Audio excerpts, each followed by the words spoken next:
नमस्कार दोस्तों, एक बार फिर से आप सभी का स्वागत है हमारे चैनल पर।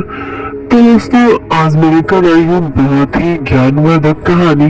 तो आज की मेरी कहानी है राजकुमारों की अनोखी परीक्षा।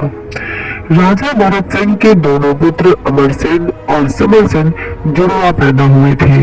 माँ के गर्भ से इस संसार में उनमें से कौन पहले आया था यह कोई भी नहीं जानता था। यह न राजा को पता था और न ही रानी को।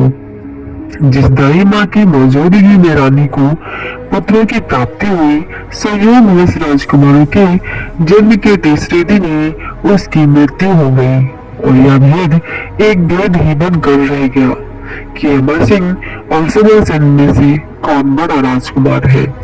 राजा भरत सेन बहुत वृद्ध हो गए थे और वह चाहते थे कि दोनों राजकुमारों में से किसी एक को राज सिंहासन सौंपकर रानी सहित तीर्थयात्रा के लिए निकल जाए। दोनों राजकुमारों में आपस में बहुत प्यार था, इसलिए दोनों ही यह चाहते थे कि दूसरा भाई राजा बन जाए। लेकिन राजा भरत सेन को तो किसी एक के पक्ष में निर्णय लेना था और वह समझ नहीं पा रहे थे किसे राजा बनाए। राजा का मंत्री चतुर सेन बहुत चतुर व्यक्ति था। राजा ने अपनी समस्या मंत्री चतुर सेन के सामने रखी और बोले कि दोनों ही राजकुमार समान रूप से गुणी है, एक समान दुर्जय योद्धा है।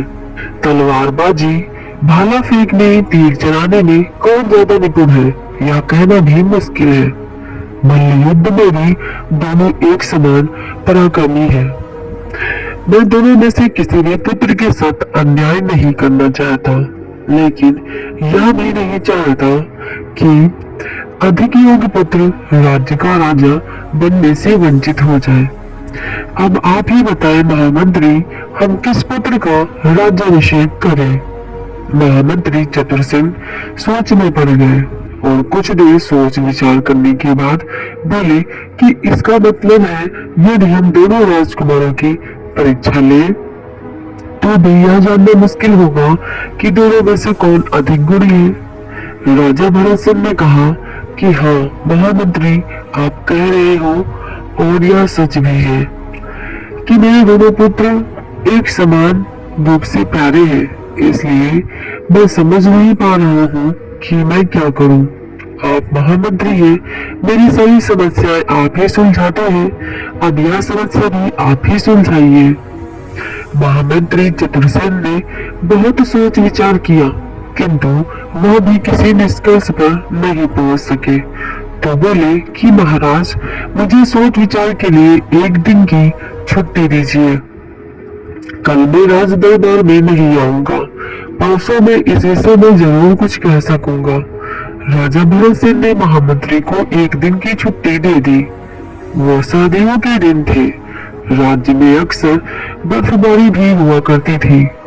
शाम के समय जब महामंत्री चतुर सेन अपने घर पहुंचे, उस समय तक काफी ठंड हो चुकी थी।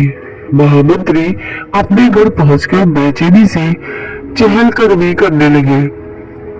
उन्हें बार बार इधर से उधर चक्कर काटता देख उनकी पत्नी ने अपनी युवा पुत्री गुणवती से कहा कि बेटी, आज तेरे पिताजी बड़े परेशान दिख रहे हैं, उनसे पूछो तो सही कि क्या हुआ है, क्या परेशानी है। गुणवती पिता के निकट आई और पूछने लगे कि पिताजी, क्या आप किसी बात से परेशान हैं? हाँ बेटी, चतुर सेन ने कहा और अपनी परेशानी का सारा कारण अपनी पुत्री को बताया। पूरी बात को सुनकर उस गुणवती हंसने लगी और बोली कि पिताजी, बस इतनी सी बात है और आप इतना परेशान हो। इस समस्या का हल तो मैं आपको अभी बता देती हूँ। उसकी बात सुनकर चतुर सेन का चेहरा खिल गया और उसने गुणवती से कहा, सच में? तो मुझे जल्दी से बताओ बेटी। गुणवती ने जो उपाय बताया वो उपाय मंत्री चतुर सेन को बहुत पसंद आया। अगले दिन चतुर सेन राजदरबार में पहुंचा और उसने राजा भरत सिंह से कहा कि महाराज, दोनों राजकुमारों में से राजकाज की दृष्टि में से कौन अधिक योग्य रहेगा, ये जानने के लिए हमें दोनों राजकुमारों की एक परीक्षा लेनी होगी और इसके लिए आपको 3 दिन के लिए दोनों राजकुमारों को मेरे घर भेजना होगा। मैं दोनों राजकुमारों को अलग अलग कमरों में ठहराऊंगा। महाराज, आप दोनों राजकुमारों को यह समझा दीजिए कि 3 दिन उन्हें राजकाज सीखने के लिए मेरे यहाँ रहना होगा और वहाँ मैं जो कहूँगा वो उन्हें करना होगा। राजा भरत सिंह ने अपने दोनों पुत्रों को बुलाया और वैसा ही करने को कहा जैसा महामंत्री चतुरसेन ने कहा था। दोनों राजकुमार पिता के बहुत आज्ञाकारी पुत्र थे। वे पिता की आज्ञा अनुसार महामंत्री चतुरसेन के घर पहुंच गए। घर में दोनों राजकुमारों के लिए महामंत्री चतुरसेन ने कमरे पहले ही तैयार करवा दिए थे। चतुरसेन के यहाँ 2 नौकर थे, रामू और हरिया। महामंत्री ने रामू को आदेश दिया कि वह अमर सिंह को उसके कमरे में ले जाए और हरिया को आदेश दिया कि वह उसको समर सिंह को उसके कमरे में ले जाए। दोनों नौकर दोनों राजकुमारों को उनके कमरों में ले गए। अपने कमरे में पहुंचकर अमर सिंह ने देखा कि कमरे में कोई खिड़की नहीं थी और उसका बिस्तर एक दीवार के साथ जमीन पर लगा था। बिस्तर पर लेटकर अमर सिंह ने रामू से कहा कि भाई, अगर कष्ट न हो तो एक सुराही में स्वच्छ जल से भरी हुई और एक गिलास ला दीजिए। अभी लाया कहकर रामू यह सब लाने के लिए वहां से चला गया। दूसरी ओर जब समर सिंह हरिया के साथ अपने कमरे में गया तो वहां पर यही सब देखकर आग बबूला हो उठा और बोला कि मैं यहाँ जमीन पर बिस्तर पर रहूंगा। यह क्या हिमाकत है। मैं हमेशा शाही पलंग पर सुगंधित बिस्तर पर सोने वाला राजकुमार समर सिंह आज यहाँ जमीन पर सोएगा। महामंत्री ने यह सोच भी कैसे लिया। अगले ही क्षण वह ध्यान से तलवार निकाल कर हवा में लहराते हुए अमर सिंह कमरे से बाहर निकला और जोर से चिल्लाया। महामंत्री समर सिंह की गुस्से भरी आवाज सुनते ही महामंत्री चतुरसेन तुरंत ही अपनी पत्नी के साथ दौड़ा दौड़ा राजकुमार के सामने आया और चिल्लाकर समर सिंह उस पर दहाड़ा कि मेरा बिस्तर जमीन पर लगवाने की तुमने हिम्मत कैसे की। मंत्री चतुरसेन बोला कि क्षमा करें युवराज, मैंने वही किया है जिसकी मुझे आज्ञा थी।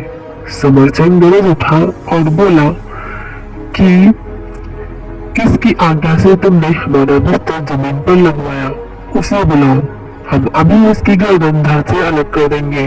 मंत्री चतुरसेन ने विनम्र आवाज में कहा, क्षमा करें युवराज, आप ऐसा नहीं कर सकते। क्या आपको याद नहीं है कि आपके पिताजी ने ही आपको यहाँ भेजा है। राजकाज में निपुणता पाने के लिए मेरे यहाँ भेजा है।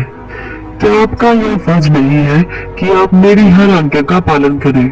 समर सिंह का गुस्सा ठंडा पड़ गया और धीरे स्वर में बोला, लेकिन महामंत्री, मैं जमीन पर बिछे बिस्तर पर नहीं सो सकता, आराम भी नहीं कर सकता। मंत्री चतुरसेन बोला कि ठीक है युवराज, कुछ देर रुकिए, मैं पता करता हूँ कि आपकी सुविधा के लिए क्या किया जा सकता है। इसी दौरान शोर सुनकर राजकुमार अमर सिंह ने भी अपने कमरे से बाहर आया। सारी बात समझने के बाद वह बोला कि भाई, 3 दिन की ही तो बात है, 3 दिन के लिए जमीन पर बिछे बिस्तर पर ही सो लो। सोच लो कि हमारे पिता महाराज ने हमें किसी युद्ध में लड़ने के लिए भेजा है और हम किसी जंगल अथवा किसी मैदानी क्षेत्र में रात गुजार रहे हैं। तब हमें जमीन पर ही सोना पड़ेगा और शायद तब हमें बिस्तर भी ना मिले। समर सिंह चिल्लाया कि भाई, तब की तब देखेंगे, यहाँ मुझे आराम करने के लिए आरामदेह पलंग चाहिए। तभी महामंत्री चतुरसेन वहां आते हुए बोले कि ठीक है युवराज, आपके लिए आपके कमरे में शाही पलंग जैसे ही एक पलंग का प्रबंध किया जा रहा है। फिर वह अमर सिंह की ओर मुड़ा और उससे पूछा कि क्या आपके लिए भी शाही पलंग का इंतजाम किया जाए युवराज। अमर सिंह ने मना करते हुए कहा कि नहीं, मुझे जमीन पर सोने में भी कोई असुविधा नहीं होती है। उस रोज जब दोपहर के भोजन का समय हुआ तो रामू और हरिया शरीर के शानदार लाल कपड़े से ढकी एक एक मिट्टी की थाली लेकर अमर सिंह और समर सिंह के पास कमरों में पहुंचे। समर सिंह ने जैसे ही कपड़ा हटाया तो उसने देखा कि मिट्टी की थाली में केला, अमरूद, सेब, नाशपाती, पपीता आदि फल थे। समर सिंह फलों को देखकर उबल पड़ा और कहने लगा कि यह सब क्या है। यह मेरे भोजन का समय है। दाल, चावल, हलवा, पूरी, दही और खीर का प्रबंध करो। हरिया मिट्टी की थाली और उसमें रखे फल लेकर वापस पलट गया। थोड़ी देर बाद वह समर सिंह द्वारा मांगे गए सभी पकवान लेकर आ गया। उसी समय महामंत्री चतुर सिंह ने अमर सिंह के कमरे में आकर पूछा कि युवराज, क्या आप यह फलाहार खा लेंगे या आपके लिए कोई और प्रबंध किया जाए। अमर सिंह ने कहा कि नहीं, मुझे कुछ और नहीं चाहिए। हमारी माँ जब भी उपवास करती है तब वह फलाहार ही लेती है। आज मैं भी अनुभव करना चाहता हूँ कि दिन भर फलों का सेवन करके रहने से कैसे लगता है। वैसे भी जीवन में कभी शिकार अथवा युद्ध के दौरान हम किसी निर्जन स्थान में फंस जाए और खाने के लिए हमारे पास कुछ ना हो, तब भी तो हमें पेड़ों के पत्ते या फल खाकर जीवित रहना पड़ेगा। अगले दिन सुबह सुबह बर्फबारी होने लगी और राज्य में ठंड बहुत बढ़ गई। ऐसे में अचानक रामू अमर सिंह के कमरे में आया और एक मोटा कंबल उसे देते हुए बोला कि आपके लिए महामंत्री का आदेश है कि आप घर से बाहर निकल पश्चिम दिशा में 2 कोस तक घूम कर आए। महामंत्री की आज्ञा अनुसार राजकुमार अमर सिंह घूमने के लिए बाहर निकला। अभी वह 2-3 फर्लांग ही आगे बढ़ा था कि एक पेड़ के नीचे उसे जमीन पर गंदे से कपड़ों में चेहरे पर बाल बिखराए एक युवती बैठी हुई दिखाई दी। वह ठंड से थर थर कांप रही थी और बड़बड़ा रही थी कि मुझे बहुत ठंड लग रही है, कोई मुझे एक कंबल दे दो। बिखरे हुए बालों और मुंह पर लगी मिट्टी की वजह से वह युवती का चेहरा बिल्कुल नजर नहीं आ रहा था। राजकुमार अमर सिंह को उस लड़की के से घिन नहीं हुई बल्कि उस पर दया आई और उसने उस पर बहुत तरस किया। उसने बहुत ठंड के बावजूद अपना कंबल उतारकर उस युवती के बदन पर डाल दिया और बोला कि अभी तुम इस कंबल से काम चलाओ। दिन में तुम राजा के दरबार में पहुंचना और महाराज से मदद मांगना। उनसे कहना कि तुम्हें राजकुमार अमर सिंह ने भेजा है, तुम्हें अवश्य वहां से मदद मिल जाएगी। इतना कहकर राजकुमार वहां से चला गया। राजकुमार अमर सिंह के बाहर निकलने से 1 घंटे बाद हरिया राजकुमार समर सिंह के कमरे में पहुंचा और उसे भी एक कंबल देकर बोला कि महामंत्री का आदेश है कि आप घर से बाहर निकलकर पूर्व दिशा में 2 कोस तक घूम कर आए। राजकुमार समर सिंह ऐसा आदेश सुनकर गुस्से में आ गया और हरिया पर क्रोधित होकर बोला कि क्या तुम पागल हो गए हो। यह ठंड का मौसम है, कोई घूमने का मौसम है। चले जाओ, मुझे सोने दो। इस बारे में हरिया ने महामंत्री को बताया तो वह स्वयं राजकुमार समर सिंह के कमरे में आए और कड़कड़ स्वर में बोले कि युवराज, राजा महाराजा हर मौसम में प्रजा का हाल जानने के लिए बाहर घूमने निकलते हैं। क्या तुम्हें नहीं लगता कि तुम्हें मेरा आदेश मानकर बाहर घूमने निकलना चाहिए। याद रहे कि हमारे महाराज यानी आपके पिता ने आपको और आपके भाई को मेरे यहाँ राजकाज के ढंग सिखाने के लिए भेजा है। महामंत्री चतुर सिंह के बार बार समझाने पर युवराज समर सिंह कम्बल ओढ़कर बाहर निकला। थोड़ी देर बाद उसी भी रास्ते में एक पेड़ के नीचे एक फटे हाल कीचड़ में मुख सने बाल चेहरे पर बिखराए एक युवती दिखाई दी, जो ठंड के कारण थर थर कांप रही थी और बड़बड़ा रही थी कि कोई मुझे एक कंबल दे दो। समर सिंह ने उस युवती को एक ठोकर मारी और गुर्राया कि ठंड में मरने के लिए यहाँ क्यों बनी है, कहीं और जाकर मर। ऐसा कहकर वो आगे बढ़ गया। फिर एक दिन यूं ही बीत गया। अगले दिन महामंत्री चतुर्सेन राजकुमार समर सिंह के कक्ष में आए और उसे उठाकर बोले कि युवराज, आज तुम्हें एक बहुत मुश्किल काम करना है। मुझे मालूम है कि तुम वो काम नहीं करना चाहोगे, लेकिन फिर भी तुम्हें करना ही होगा। इसलिए अपना दिमाग ठंडा रख कर तुम मेरे साथ में चलो। राजकुमार समर सिंह महामंत्री चतुर सिंह के साथ कुछ दूरी स्थित एक मैदान में गया, जहाँ एक नीम का पेड़ था। उससे 200 गज की दूरी पर एक पीपल का पेड़ था। नीम के पेड़ के नीचे थोड़ी मात्रा में मकान बनाने की सामग्री पड़ी थी। रेता भी था, रोड़ी भी थी, बजरी भी थी और 100 से अधिक ईंटें भी थी। वहां एक फावड़ा और एक तसला भी रखा था। महामंत्री चतुर्सेन ने नीम के पेड़ के नीचे रखे सामान की तरफ संकेत करते हुए समर सिंह से कठोर स्वर में कहा कि यह सारा सामान तुम्हें उस पीपल के पेड़ के नीचे तक पहुंचाना है, और अब की बार तुम कुछ नहीं कहोगे कि तुम एक राजकुमार हो, इसलिए यह काम नहीं करोगे। आदि आदि।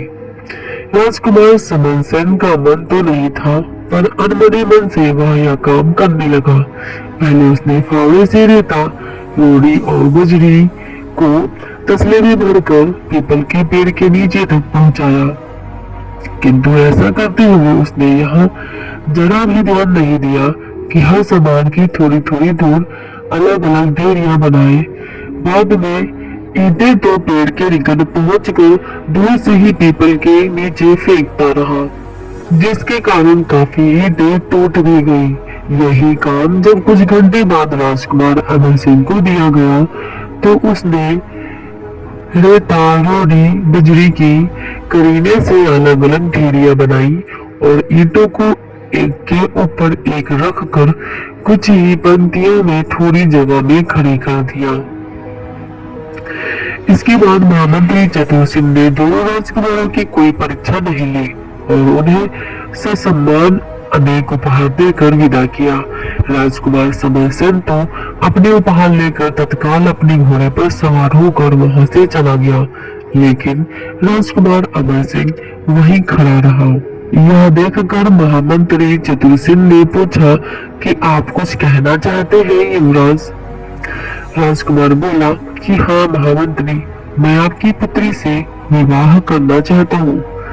मेरा अनुमान है कि आपने राजकाज सिखाने के बहाने हमारी यह जो परीक्षा ली है, उसके पीछे उसी का दिमाग है।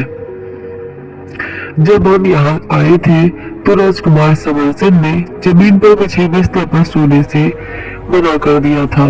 तब आप किसी से कुछ पूछने गए थे और मैं जानता हूँ कि वह आपकी पुत्री ही थी जिससे आप कुछ पूछने गए थे, क्योंकि आप और आपकी पत्नी तो हमारे सामने ही थे।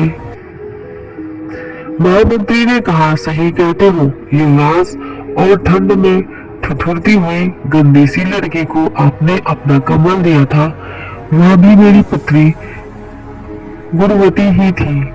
महामंत्री चतुर सिंह की बात सुनकर राजकुमार अमर सिंह हतप्रभ रह गया और बोला कि छी, इतनी गंदी। राजकुमार अमर सिंह ने जब यह पहली बार गुणवती का चेहरा देखा तो वह देखता ही रह गया और बोला कि गंदी लड़की, मुझे नहीं पता था तुम इतनी सुंदर हो। राजकुमार की बात सुनकर महामंत्री चतुर सिंह हंसने लगा और कहने लगा कि अब आप राजमहल में पहुंचिए युवराज, जल्दी ही मैं अपनी पुत्री के लिए आपका हाथ मांगने आऊंगा। महामंत्री चतुर ने अपना भरत सिंह को दोनों राजकुमारों की अनोखी परीक्षा के बारे में बताया और कहा कि राजकुमार अमर सिंह हर अवस्था में रह सकता है। उसे गरीब प्रजा पर दया आती है और वह हर कार्य साफ सुथरे ढंग से दिल लगाकर करता है। महामंत्री की सारी बातें सुनकर राजा भरत सिंह को यह समझते देर नहीं लगी कि किस युवराज को भविष्य में राजा बनाना है। लेकिन पहले दोनों राजकुमारों का विवाह आवश्यक था, इसलिए राजा भरत सिंह ने राजकुमार समर सिंह के लिए भी दूसरे राज्य की एक सुंदर सुशील कन्या पसंद की और दोनों राजकुमारों का विवाह एक ही मंडप में संपन्न करवाया। तो दोस्तों, ये थी मेरी आज की कहानी। तो अच्छी लगी हो तो प्लीज लाइक जरूर करिएगा। चैनल पर नए हैं तो मेरे चैनल को सब्सक्राइब करिएगा। दोस्तों, कहानी कैसी लगी कमेंट करके जरूर बताइएगा और मेरी ऐसी ही कहानियां सुनने के लिए प्लीज मेरे चैनल को सब्सक्राइब जरूर करिएगा। मेरी कहानी को अंत तक सुनने के लिए, मुझे इतना कीमती समय देने के लिए आपका बहुत बहुत धन्यवाद दोस्तों।